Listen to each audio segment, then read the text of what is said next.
Assalamualaikum warahmatullahi wabarakatuh. Baiklah, saya akan menjelaskan materi aturan penjumlahan dan aturan perkalian. Materi ini dipelajari pada kelas 12, yaitu matematika wajib. Materi ini KI dan KD-nya, untuk KI-nya memahami, menerapkan, menganalisis, dan mengevaluasi pengetahuan faktual, konseptual, prosedural, dan metakognitif berdasarkan rasa ingin tahunya tentang ilmu pengetahuan, teknologi, seni, budaya, dan humaniora dengan wawasan kemanusiaan, kebangsaan, kenegaraan, dan peradaban terkait penyebab fenomena dan kejadian, serta menerapkan pengetahuan prosedural pada bidang kajian yang spesifik sesuai dengan bakat dan minatnya untuk memecahkan masalah.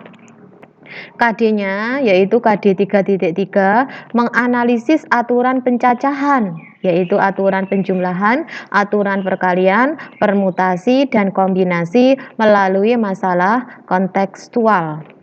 Dari komputer dasar ini dapat dibuat indikator. Yang pertama, memahami konsep kaidah pencacahan. Yang kedua, mengidentifikasi fakta pada aturan pencacahan, yaitu aturan penjumlahan, aturan perkalian, permutasi, dan kombinasi melalui masalah kontekstual. Yang ketiga, menganalisis aturan pencacahan, yaitu aturan penjumlahan, aturan perkalian, permutasi, dan kombinasi melalui masalah kontekstual.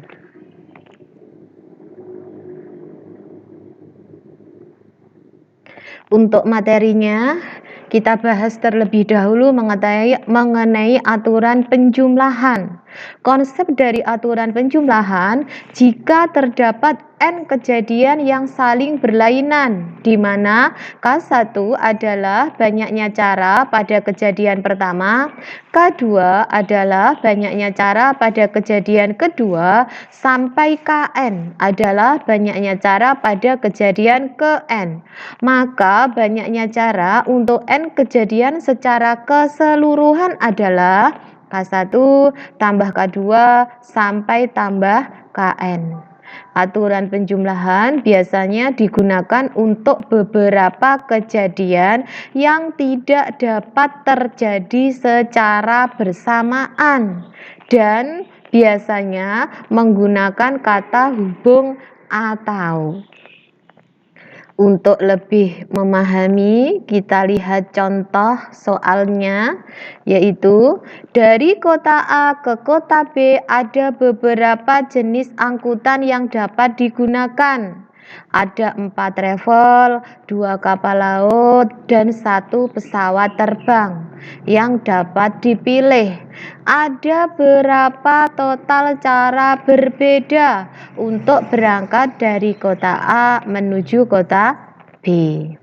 Kalau kita perhatikan dari soal, kita mau pergi dari kota A ke kota B.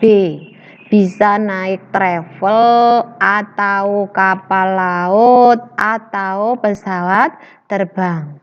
Jika memakai travel ada 4 pilihan, jika memakai kapal laut ada 2 pilihan, dan memakai pesawat terbang ada 1 pilihan. Sehingga total cara berbeda yang dapat kita lakukan untuk pergi dari kota A menuju kota B adalah 4 tambah 2 tambah 1 sama dengan 7.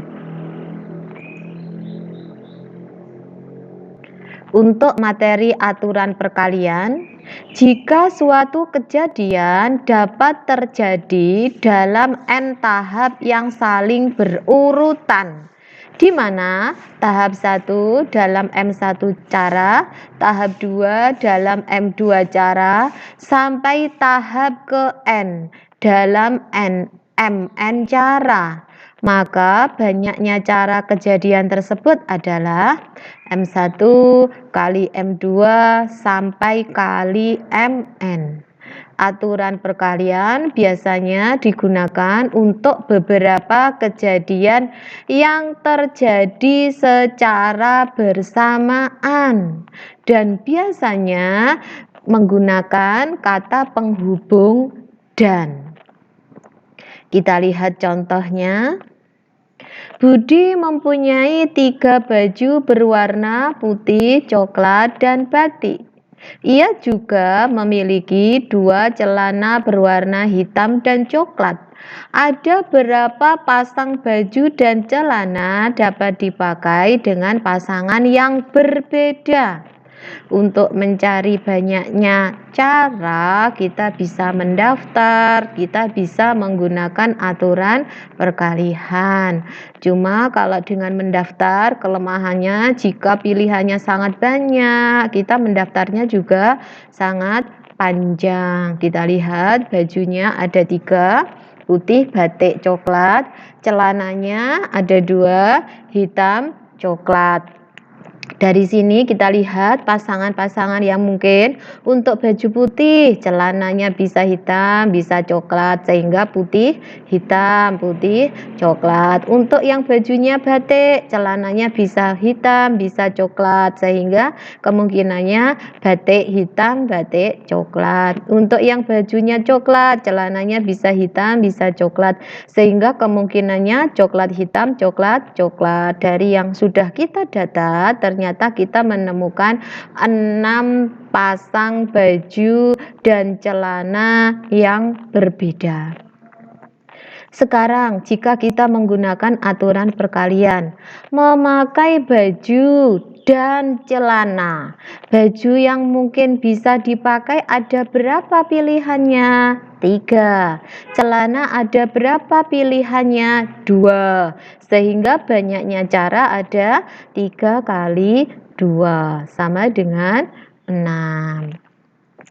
Untuk lebih memahamkan pemahaman kalian untuk aturan penjumlahan dan aturan perkalian, kalian silahkan mengerjakan latihan soal berikut. Di sini soal saya berikan 3 soal. Soal yang pertama, 4 orang karyawan akan bekerja secara bergiliran. Banyak urutan bekerja jika karyawan yang bernama Andi selalu pada giliran terakhir adalah. Sampai soal 2 dan 3 silahkan dikerjakan. Semoga kalian paham dengan materi yang sudah saya sampaikan. Materi ini disusun oleh saya, yaitu Ibu Elvi Zainiah, guru SMAN 1 Blitar. Demikian penyajian dari kami. Saya akhiri. Wassalamualaikum warahmatullahi wabarakatuh.